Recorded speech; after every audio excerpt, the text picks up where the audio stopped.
Assalamualaikum warahmatullahi wabarakatuh. Selamat pagi pemirsa Sultan TV. Senang sekali saya Bian Oktario bisa hadir kembali menemani Anda pada pagi hari ini di talk show Bincang hari ini. Dan bagaimana kabar Anda pada pagi hari ini?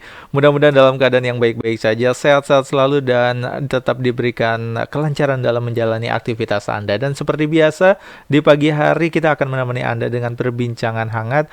Dan pada pagi hari ini kita akan membahas sesuatu yang berkaitan dengan kenaikan harga BBM.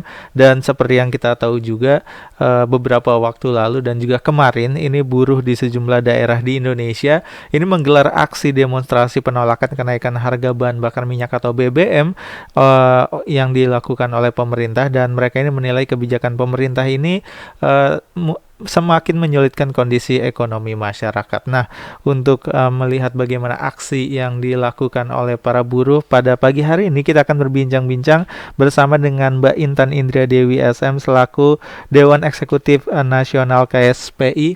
Assalamualaikum, selamat pagi Mbak Intan. Selamat pagi. Gimana kabarnya pada pagi hari ini?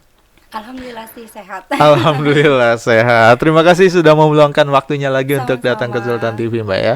Oke, dan kalau berbicara mengenai aksi buruh gitu, ini bisa dibilang salah satu aksi yang mungkin bukan pertama kali digelar kemarin gitu ya, dan mungkin sudah beberapa kali digelar. Dan sebenarnya kalau melihat kebijakan dari kenaikan harga BBM sendiri nih, Mbak, ini mungkin kalau melihat dari para buruh seperti apa nih kebijakan dari kenaikan harga BBM-nya sendiri di mata buruh? Iya baik.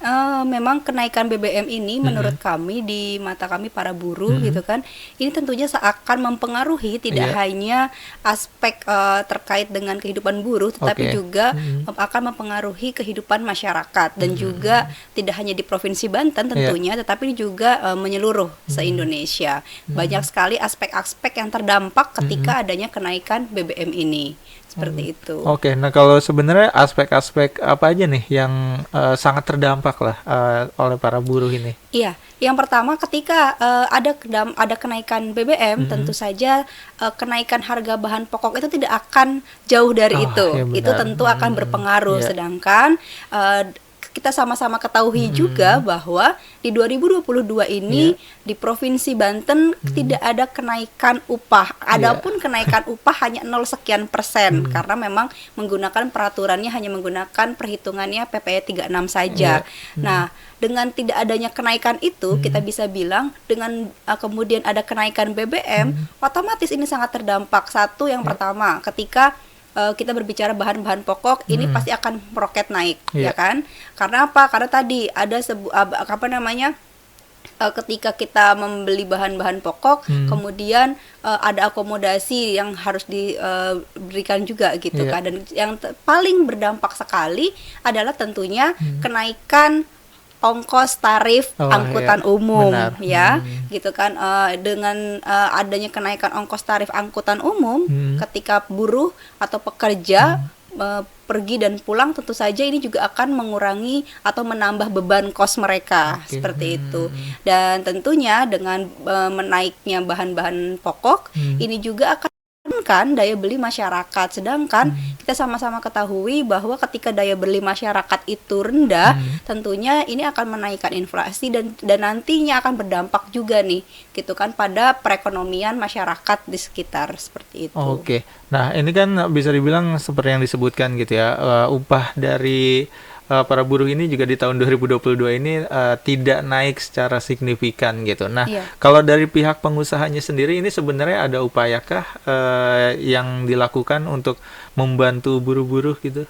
Dari pihak pengusaha sendiri sampai saat ini mereka memang masih menunggu ya, Mhm. menunggu terkait dengan ada kebijakan apa dari Oke. pemerintah, seperti itu. Mhm. Karena selama ini ketika kemarin salah satu Iya. contohnya, pemerintah tidak Mhm. menaikkan upah dengan hanya Mhm. berpatokan pada PP 36. Hasil negosiasi serikat pekerja dan serikat buruh dengan manajemen perusahaan Mhm. itu kita ada sedikit kenaikan hanya beberapa Mhm. puluh ribu, tetapi Iya. itu sebuah niat baik yang diberikan Mhm. oleh perusahaan. Iya. Tetapi dari segi saat ini ketika ada kenaikan BBM juga kita belum ada belum ada negosiasi lain gitu kan dengan para perusahaan, tapi kita juga mau melihat nih sampai sejauh mana pemerintah mau mendengarkan aspirasi daripada rakyatnya, seperti itu. Nah, ini kan kalau setelah dari kenaikan harga BBM kemarin, ini sebenarnya ada beberapa upaya yang dilakukan oleh pemerintah. Salah satunya dengan pembagian BLT gitu. Nah, ini sebenarnya sudah mulai dirasakankah oleh teman-teman buruh, atau sebenarnya ini bahkan buruh pun masih belum mendapatkan gitu? Iya, BSU sendiri kita juga harus melihat bahwa BSU ini hanya diterima oleh pekerja dengan gaji di bawah 3,5 juta. Kita sama-sama ketahui di Provinsi Banten yang gajinya 3,5 juta itu di bawah 3,5 juta itu hanya di Kabupaten Lebak dan juga di Kabupaten Pandeglang. Jadi ke kota dan kabupaten lainnya di Provinsi Banten sama sekali buruh tidak mendapatkan BSU sama sekali. Dan BSU itu hanya berdasarkan data yang diberikan oleh BPJS Ketenagakerjaan. Jika perusahaannya nakal tidak mendaftarkan pekerja dalam BPJS Ketenagakerjaan, maka pekerja tersebut pun tidak akan mendapatkan BSU. Dan saat ini realitanya banyak sekali data, ada ketidaksinkronan data antara yang penerima BSU dengan data peserta BPJS Ketenagakerjaan. Jadi banyak juga yang tidak mendapatkan BSU di luar tadi yang di atas 3,5 juta, karena yang mendapatkan itu kan di bawah 3,5 juta seperti itu. Jadi ini menarik sebenarnya, kayak kebijakan pembagian atau penyaluran BSU ini di bawah 3,5 juta dan memang buruh sebenarnya khususnya untuk di Banten ini rata-rata memang di atas 3,5 juta. Dan akhirnya tidak mendapatkan itu, tapi tetap terdampak dari kenaikan harga BBM gitu ya. Makanya ketika pemerintah gitu kan selalu menggaungkan ada BSU itu tidak sama sekali tidak menjawab gitu kan, tidak menjawab dengan kenaikan BBM gitu kan yang berdampaknya sangat luas. Dengan menjawabnya adalah dengan sebuah kebijakan BSU yang ternyata BSU itu sendiri tidak semua rakyat mendapatkan BSU seperti itu. Dan menarik juga, ternyata memang masih banyak perusahaan yang tidak mendaftarkan karyawannya di BPJS Ketenagakerjaan gitu ya, dan itu sangat berdampak kepada para buruh dan juga para pekerja gitu ya. Dan sebenarnya untuk dari pemerintahnya sendiri, ini apakah melihat hal itu juga, dalam artian ini ternyata banyak nih buruh yang gajinya di atas 3,5 juta tapi masih membutuhkan BSU sebenarnya. Nah, ini apakah pemerintah melihat itu? Iya, di periode yang pertama, di gelombang yang pertama itu BSU diberikan kepada buruh dengan gitu kan ketentuan gaji di bawah 5 juta, ya kan? Akhirnya itu mendapatkan tuh lumayan banyak pekerja mendapatkan, meskipun tadi ada beberapa kendala yang pekerja yang tidak didaftarkan oleh perusahaannya ke BPJS Ketenagakerjaan dan lain sebagainya. Tetapi lebih banyak. Nah, kemudian saya tidak tahu apa pertimbangan dari pemerintah yang kemudian menurunkan standarnya gitu kan menjadi 3,5 juta yang akhirnya ya tadi saya bilang gitu kan banyak sekali yang tidak mendapatkan BSU tersebut. Dan kami dari Serikat Pekerja, khususnya dari Serikat Pekerja Nasional dan beserta juga kawan-kawan federasi lainnya berkali-kali menyampaikan. Bahkan kami sempat beberapa kali ke Kementerian Tenaga Kerja dan juga ke kantor Sekretariat Presiden untuk menyampaikan bahwa BSU ini ada banyak kendala gitu kan ketika di gelombang pertama, ketika mendapatkan di bawah 5 juta, ya kan. Kami sudah menyampaikan bahwa ini ada kendalanya apa? Adanya tidak kesinkronan data antara yang diberikan oleh BPJS Ketenagakerjaan dengan tadi data-data yang seharusnya pekerja mendapatkan.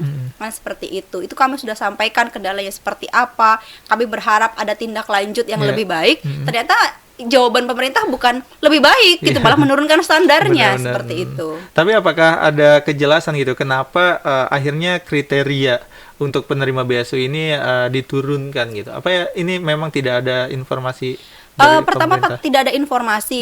Sempat kami juga waktu itu mungkin ini indikasi ya.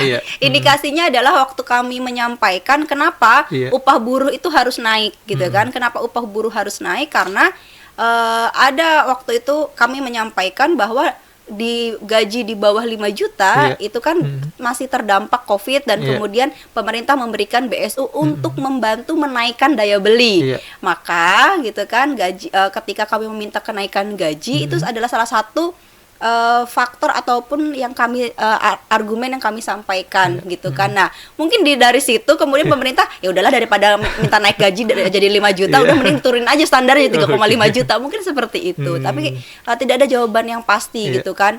Hanya saja berusaha katanya agar BSU ini tepat sasaran. Tapi kenyataannya dengan ini selalu bertolak belakang ya jawaban pemerintah dengan kebijakan yang diberikan. Ketika kenaikan BBM untuk seluruh rakyat yang terdampak gitu kan, BSU-nya kan hanya untuk segelintir pekerja saja seperti itu. Nah, ini menarik kalau berbicara mengenai soal BSU yang bahkan yang ketika kriterianya di bawah 5 juta itu masih tidak merata gitu ya dan tidak tepat sasaran. Dan melihat ketika kriterianya menjadi di bawah 3,5 juta ini apakah bisa terlihat ini akan tepat sasaran atau semakin tidak tepat sasaran? Ini semakin tidak sebenarnya gini, bukan semakin tidak tepat sasaran, tetapi adalah akhirnya terjadi diskriminasi, ya kan? Tidak semua pekerja itu mendapatkan. Sedangkan tadi saya sampaikan, ketika kita sama-sama ketahui di Indonesia ini dengan tadi BBM gitu kan ya selalu naik gitu kan, kemudian kebutuhan pokok juga naik. Kemarin kita sama-sama ketahui sebelum kenaikan upah gitu kan itu minyak melonjak tinggi. Kemudian sekarang harga bahan-bahan pokok juga mulai telur dan segala macam. Itu hal yang setiap hari kita butuhkan gitu kan.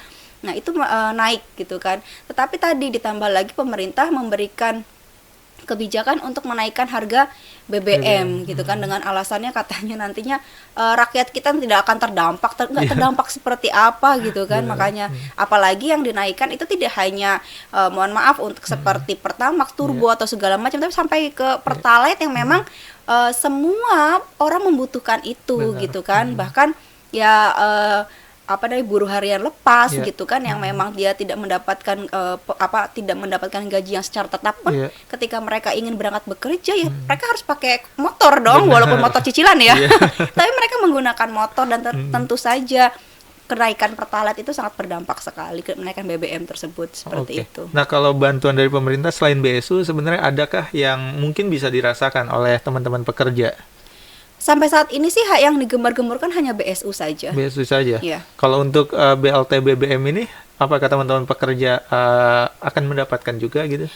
Kalau untuk BLT BBM ini masih hal yang sampai saat ini belum ada ininya ya, realisasinya seperti itu, dan juga saya belum tahu nih sampai sejauh mana implementasinya karena memang BSU saja yang memang sudah jelas-jelas ada di depan mata, tapi ya tadi penerimaannya ataupun distribusinya itu tidak merata seperti itu. Oke, jadi memang seperti seakan-akan pekerja ini tidak mendapatkan bantuan apa-apa gitu ya ketika kenaikan harga BBM ini naik. Nah, ini kan dalih dari pemerintah adalah ketika mereka menaikkan harga BBM adalah subsidi ini dinilai tidak tepat sasaran. Jadi BLT dinilai lebih tepat sasaran. Nah, kalau teman-teman buruh ini menilainya seperti apa? Apakah sebenarnya subsidi ini memang tidak tepat sasaran nih, subsidi untuk BBM gitu?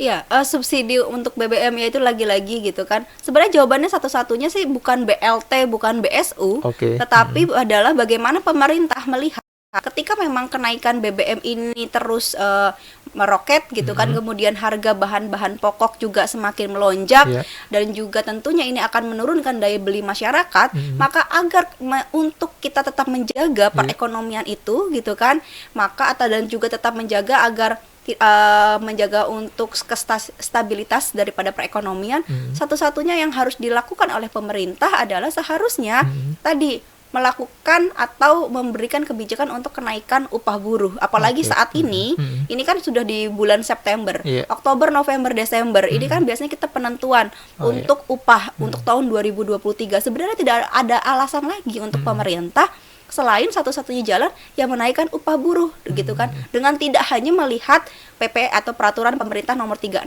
saja dari Undang-Undang Cipta Kerja seperti itu. Harusnya itu tadi kebijakan yang dilakukan itu harus dibarengi dengan kebijakan lain yang tidak memberatkan rakyat kan, seperti itu. Seperti itu sih. Nah, kalau untuk dari pemerintah daerahnya sendiri ini apakah ada upaya nih untuk meringankan beban teman-teman pekerja? Dari pemerintah daerah, karena kemarin saat aksi kita juga menyampaikan surat gitu kan, agar DPRD Provinsi Banten untuk juga menyampaikan surat atau rekomendasi keberatan untuk segera tidak menaikkan lagi BBM gitu. Kami kemarin sudah sampaikan. Tetapi nah ini ditindaklanjuti atau tidak, ini adalah semoga pemerintah tidak hanya menerima kedatangan kami kemarin, tapi juga tadi surat yang kemarin sudah dari DPRD Provinsi Banten tanda tangani itu dapat disampaikan kepada kepada DPR RI, dan juga tentunya DPR RI bisa menyampaikan hal ini kepada Presiden Joko Widodo. Oke, dan kalau melihat ini kan kita tahu ya kalau harga BBM ini terkadang ada kenaikan tapi juga ada penurunan harga juga gitu. Kalau teman-teman buruh ini menilainya, ini apakah dalam waktu dekat ada kemungkinan harga BBM akan turun gitu? Seharusnya kalau memang pemerintah salah satu ada sebuah keinginan untuk tidak memberatkan rakyatnya, ya seharusnya bisa diturunkan. Cuma tadi kita berharap ini ada sebuah keajaiban agar itu terjadi, walaupun kita sama-sama ketahui di Indonesia ini kalau yang sudah naik nggak mungkin turun. Ya, itu sebuah fenomena di negeri 62 gitu kan, yang sudah naik itu nggak mungkin turun. Tetapi kalau misalnya terus-menerus, kalau misalnya tidak ada kebijakan lain yang diambil pemerintah gitu kan, nah ini akan menjadi sebuah gejolak, dan ini juga akan menjadi sebuah gerakan massa yang akan sangat besar seperti itu. Oke, dan kalau ini mulai mendekati dengan akhir tahun, berarti sudah mulai ada kajian nih soal upah minimum untuk tahun 2023. Nah, kalau untuk dari teman-teman pekerja atau dari KSPI sendiri ini kajian-kajiannya seperti apa? Ya, terkait dengan upah, ini kami juga sudah melakukan beberapa kajian gitu kan, tetapi memang kita juga karena ini nih tadi gitu kan, walaupun kami gitu kan, baik dari SPN ataupun KSPI, kita selalu bilang bahwa Undang-Undang Cipta Kerja ini kan dinyatakan inkonstitusional gitu kan. Tetapi nyatanya kemarin juga masih digunakan kayak gitu. Nah, kita masih berupaya agar tadi gitu kan, yang dilihat itu gitu kan adalah ketika memberikan upah minimum gitu kan, minimum itu yang dilihat adalah kebutuhan realnya gitu kan, atau pengeluaran real gitu kan, yang selama ini nih ketika penentuan upah itu tidak pernah dilihat oleh pemerintah gitu kan. Setidak-tidaknya pengeluaran real ini bisa dijadikan pertimbangan gitu kan. Beberapa kajian memang kita sudah lakukan, tetapi memang karena biasanya pemerintah itu selalu mengandalkan data daripada BPS gitu kan, yang saya juga sampai saat ini belum pernah tahu itu data BPS dari mana gitu kan, karena banyak kejanggalan ya. Tetapi memang kita akan selalu melakukan upaya-upaya gitu kan, agar di dalam 3 bulan ini gitu kan ada sebuah kebijakan yang baik yang bisa diberikan oleh pemerintah, dan juga terkait dengan kenaikan upah ini juga tentunya ini bisa mempertimbangkan tadi dampak-dampak daripada kenaikan BBM yang tentu saja sangat meluas seperti itu. Oke, nah kalau untuk kenaikan upah sebenarnya perhitungannya seperti apa nih? Kalau dari teman-teman pekerja atau dari KSPI menilainya yang ideal untuk saat ini ketika menghadapi kenaikan harga BBM? Iya, tentunya ketika memang kita melakukan upah minimum gitu kan, atau UMK, kita sih berharap ini dikembalikan gitu kan kepada perhitungan yang sebelumnya, yang tidak hanya mengandalkan tadi kan data dari BPS gitu kan, dan juga inflasi saja gitu kan. Tetapi kemarin kan kita sempat juga memasukkan bagaimana pendapatan gitu kan, brutonya daerah seperti apa, kemudian juga kita bisa juga memasukkan ketika itu kan ada nilai regresi dan lain sebagainya. Nah, itu bisa dimasukkan lagi seperti itu. Kalau untuk nilainya ini apakah sudah diperhitungkan juga gitu? Belum, untuk saat ini belum, karena memang biasanya karena tadi ada sebuah perbedaan ya dalam penentuan upah setelah ada lahirnya PP 36 gitu kan. Kalau dulu kita selalu melakukan survei pasar. Ya, kita selalu melakukan survei pasar gitu kan. Nah, dari hasil survei pasar ini kita mengetahui dengan rinci gitu kan kebutuhan hidup layak buruh itu seperti apa gitu kan. Dari harga-harga bahan pokok yang memang real ada di pasar gitu kan. Dan itu survei pasar itu kita lakukan tidak hanya dari serikat pekerja, tapi 3 elemen, dari serikat pekerja, dari unsur Apindo atau pengusaha, dan juga dari pemerintah. Maka seharusnya itu tuh bisa gitu kan survei pasar itu, tapi dengan adanya undang-undang Cipta Kerja ini PP 36, survei pasar itu dihilangkan kan seperti itu. Makanya saya heran kalau hanya mengandalkan BPS saja gitu kan, padahal tadi ketika ada survei pasar itu jelas gitu kan kebutuhan harga-harga bahan pokok itu, karena kan kita ada beberapa poin terkait dengan KHL ya atau kebutuhan hidup layak seperti itu.